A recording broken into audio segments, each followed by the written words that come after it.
Welcome to Episode 3 of Angela Watson's Truth for Teachers. I'm your host, Angela Watson. I'm here to speak life, encouragement, and truth into the minds and hearts of educators and get you energized for the week ahead. Today, I'm going to share some thoughts on how to deal with negative coworkers who are constantly complaining. Welcome to the show. I want to start by thanking you for listening and encouraging you to leave a review for the show. Podcast reviews are super important. The more reviews we have, the more easily discoverable the show will be, and the more teachers will be able to reach and inspire. You can visit truthforteachers.com to learn more. Now let's dig into our topic for this week. Whether it's in the teacher's lounge or staff meetings or passing one another in the hallway, even a short conversation with a negative teacher can be totally draining. Everyone complains from time to time, of course, but I'm talking about those colleagues who never have anything positive to say, and they just seem determined to tear everyone down. I want to give you some tips to help you head off those chronically complaining coworkers at the pass. First off, seek out those positive, fun people. And if you're in a staff meeting or some other kind of gathering for the teachers, find them in the room and sit near them. If the main conversation starts devolving into something that you don't want to listen to, you can just strike up a quiet discussion with the person next to you. And if there aren't any positive people in the group, then sit next to the quiet ones, who at least won't be whispering any snide comments to you. I recommend setting the tone by starting the conversation topic yourself. Don't wait for a complainer to direct the flow of discussion. As soon as you have a few people in the group gathered, just dive right into something positive and direct your comment or question to someone in the room who basically enjoys their job. Ask them, hey, how'd it go with that new activity you tried this morning? Or one of my kids said the funniest thing during math today. Or I saw the coolest thing on Pinterest. I think we should try it. Find topics beyond work that you have in common. That's really helpful too. When you talk about outside interests, it creates a bond among coworkers. So share your personal lives with one another so that you can talk about families and hobbies and travels and all those sorts of things. And you don't have to revert to those cliched, complaints about principals or, you won't believe what this kid did today as your conversation opener. If your coworkers don't want to share anything personal, then you can get the ball rolling by talking about something really innocuous, like local restaurants that you like. You can say, hey, has anyone been to this new restaurant that just opened up? I just tried it last week and it was really good. If you don't have anything in common, ask the most positive or the most talkative person a question. And the key here is to get someone chattering on about something that a complainer cannot dissuade them from. If one of your coworkers is about to have a baby or is planning a wedding or has another exciting event happening, ask about that. Everyone loves weddings and babies, right? Or ask one of the talkative teachers about what her grandkids have been up to. It might not be the most thrilling conversational topic, but it's better than being subjected to a rant about how the entire educational system is headed down the toilet. You can also just be blunt with the complainers. I used to go out for happy hour with a group of teachers that I really loved, but they never seemed to run out of things to complain about. To me, it was just mind-boggling. We were done with school for the weekend. We're out at a restaurant. We're having a nice meal. Who really wants to hear about one of the fits that your students threw for the millionth time? So one day I finally just said, hey, I need a break from talking about school. I don't want to complain anymore. It's really making me miserable. Can we get all the school-related talk done now and then change the subject? And I found that my friends were actually kind of relieved to have some boundaries placed on the conversation. And it became our tradition after that to discuss the rumors and complain for only the first 15 minutes. And at that point, someone would say, okay, are we done? No more school talk now.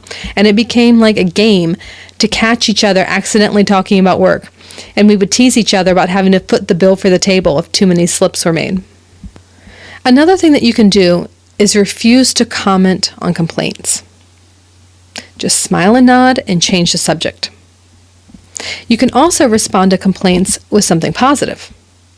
Each time someone tells a story about an irate parent or an out-of-control child, you can share something sweet or funny or inspiring that happened to you. Now, this is a really annoying behavior to those who are chronic complainers because it's no fun to complain alone. So if you're consistent with it, they'll figure out it's a waste of time to use you as their sounding board, and they'll go complain to someone else. You also don't want to attempt to validate the complaints or prove them wrong. In team meetings, I used to try to make the complainers feel heard, and I would try to acknowledge their concerns. But it can be counterproductive to validate the opinions of people who are just determined to point out everything wrong with the situation and why an idea will never work. So I've found that it's better to just let them say their piece and then continue on with the meeting. If you're explaining a new schedule and the complainer says, well, that's just going to make it impossible for me to teach, make eye contact with them so that they know that you heard them, and then continue explaining how the schedule is going to be implemented. Or you can say, this will be a challenge, yes, so let's keep talking about how we can make this work. There is nothing that you can say to convince the Debbie Downer types that a new system is going to be effective, especially if you have doubts about it yourself and you're just the messenger passing on a new piece of information. So don't waste your energy with the back and forth. Always keep the conversation moving forward. It's also important to keep the interactions as brief as possible. Don't spend a minute longer with the complainers than you have to. And use the time crunch as an advantage. In a casual situation, you can excuse yourself by saying, hey, I got to go make these photocopies. The kids are going to be back any minute. See you later. In grade level meetings, you can stop the complaining by saying something like, well, since we have about 15 minutes left, maybe we should finish planning this out. And then when we're done, we can go back and look at some of these issues that might create a problem. If your meetings are anything like mine, there's not going to be any time at the end, and then you don't have to discuss the complaints. Remember that complaints and rude comments are not personal. They're more of a reflection of the person who is saying them than the recipient. So if a colleague criticizes something about your teaching or tries to make you feel inferior, let it slide right off your back. Tell yourself this is his problem or this is her problem. It is not about me.